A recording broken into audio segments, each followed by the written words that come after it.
सड़की सड़ गई ਅਸੀਂ ਜਲ ਗਏ ਰਾਤ ਦੀ ਸੜ ਗਏ ਕੋਈ ਹਾਲ ਨਹੀਂ ਲੋਕਾਂ ਸਾਡੀ ਕੋਈ ਨਹੀਂ ਪਿੰਡ ਵਿੱਚੋਂ ਕੋਈ ਬਲਬ ਨਹੀਂ ਲੱਭ ਰਿਹਾ ਹਰ ਦੁਕਾਨ ਤੋਂ ਬਲਬ ਨਹੀਂ ਲੱਭਦੇ ਪਏ ਗਾਲੀਆਂ ਸੜ ਗਈ ਮੁੰਡਾ ਸੜ ਵੀ ਆਇਆ ਤੇ ਪਿੰਡ ਕਰ ਗਏ ਬਲਬ ਵੀ ਸੜਿਆ ਅੱਜ ਵੀ ਸੜਿਆ ਇਹ ਨਾ ਕੋਈ ਆਉਂਦੇ ਹੁਣ ਵੀ जाने वोट तो जा रही है यार तो पता सड़े तो मुड़ नहीं करके ਇਹ ਨਾ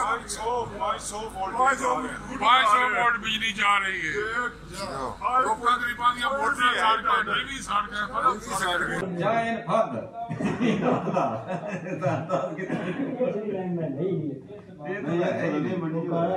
काला है मसली ये नहीं ये तो ही देते हाँ जी बंद कर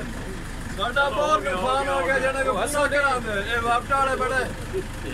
वापटा साडे चलो 400 गड्डी जान दे बस करो जी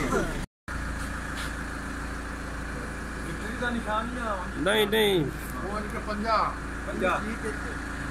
वो सीरियस रखो